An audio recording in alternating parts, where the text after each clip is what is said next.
Basic mathematics की exercise 5C का question number 8।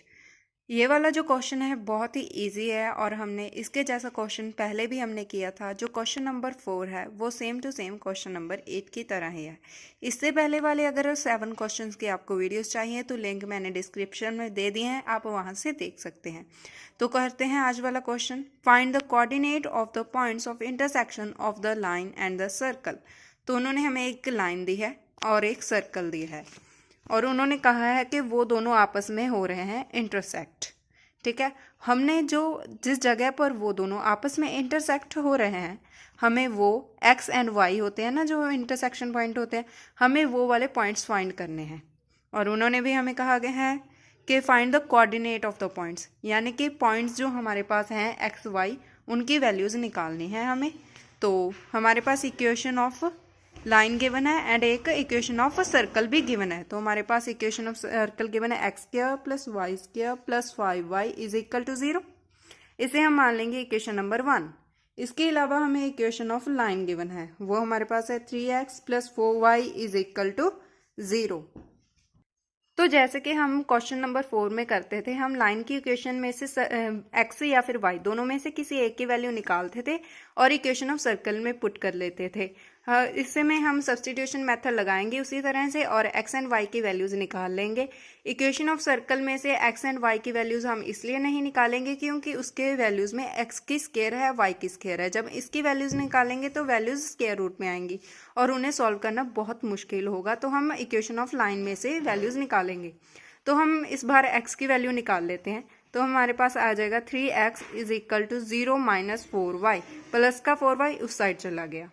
तो हमारे पास बन गया 3x is equal to minus 4y।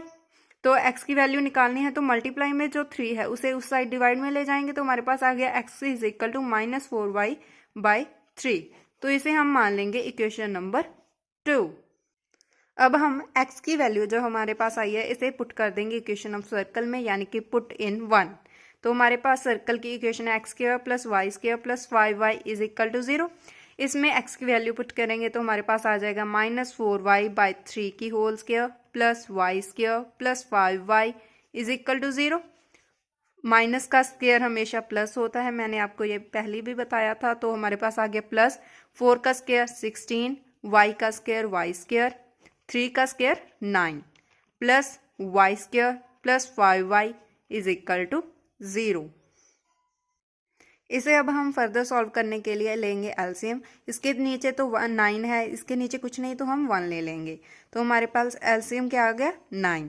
ठीक है, तो 16 के नीचे 9 है, 9 के टेबल पर 9 1 पर जाता है, तो 16y स्क्वायर को हम 1 के साथ मल्टीप्लाई कर देंगे।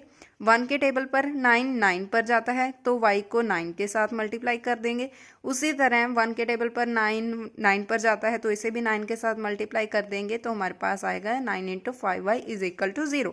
तो ये वाला जो 9 डिवाइड में है उस साइड ले जाएंगे तो हमारे पास आ जाएगा मल्टीप्लाई में। तो इसे मल्टीप्लाई करेंगे 16 into 1 16y square, 9y plus 9 into y square plus 9 into 5 45y is equal to 0 into 9। ये वाला 9 उस साइड चला गया। तो हमारे पास क्या बच गया 16y square plus 9y square plus 45y is equal to 0। अब इन दोनों के ऊपर स्क्वायर है और इसके ऊपर स्क्वायर नहीं है, तो हम स्क्वायर वालों को आपस में कर देंगे ऐड। तो हमारे पास बन गया 25y square plus 45y is equal to 0। अब हम इसमें से 5 को निकालेंगे कॉमन और साथ में निकालेंगे y भी। तो हमारे पास क्या बचेगा 5y plus 9, 5 into 5 25 y square plus 9 into 5 45 into y is equal to 0।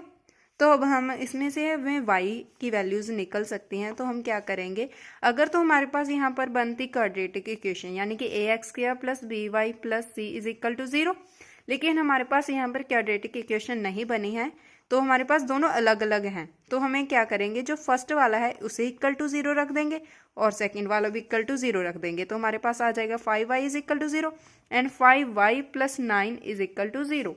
अगर हमारे पास क्वाड्रेटिक इक्वेशन बनती तो पहले की तरह हमें स्प्लिटिंग बाय मिडल टर्म से काम चलाते। तो हमारे पास y की वैल्यू क्या आ गई, y is equal to 0 by 5। Divide करेंगे तो हमारे पास y की वैल्यू 0 आ जाएगी और इस साइड हमारे पास क्या आ गया y 5y is equal to minus का 9, प्लस का 9 उस साइड गया तो माइनस का 9, 5 यहाँ पर मल्टीप्लाई में है, उस साइड जाएगा तो डिवाइड में हो जाएगा, y is equal to minus 9/5। ये हमारे पास y की दोनों वैल्यूज आ गई। अब हम इन दो वैल्यूज को सेकेंड इक्वेशन में पुट कर देंगे, पुट इन टू। हमारे पास सेकेंड इक्वेशन क्या है, x की वैल्यू, हमने x की वैल्यू निकाली थी ना, x is equal to -4y/3, ये हमारे पास सेकेंड इक्वेशन है। तो इसमें जब हम when y is equal to 0 and when y is equal to -9/5, तो हम एक बार y की वैल्यू 0 पुट करेंगे और एक बार y की वैल्यू -9/5। तो हम वैल्यू पुट करेंगे तो हमारे पास आएगा x इज इक्वल टू -4 × 0/3। तो हम x 4 को 0 के साथ मल्टीप्लाई करेंगे तो 0/3, 0 को किसी भी नंबर के साथ डिवाइड करेंगे तो हमारे पास आंसर आएगा 0।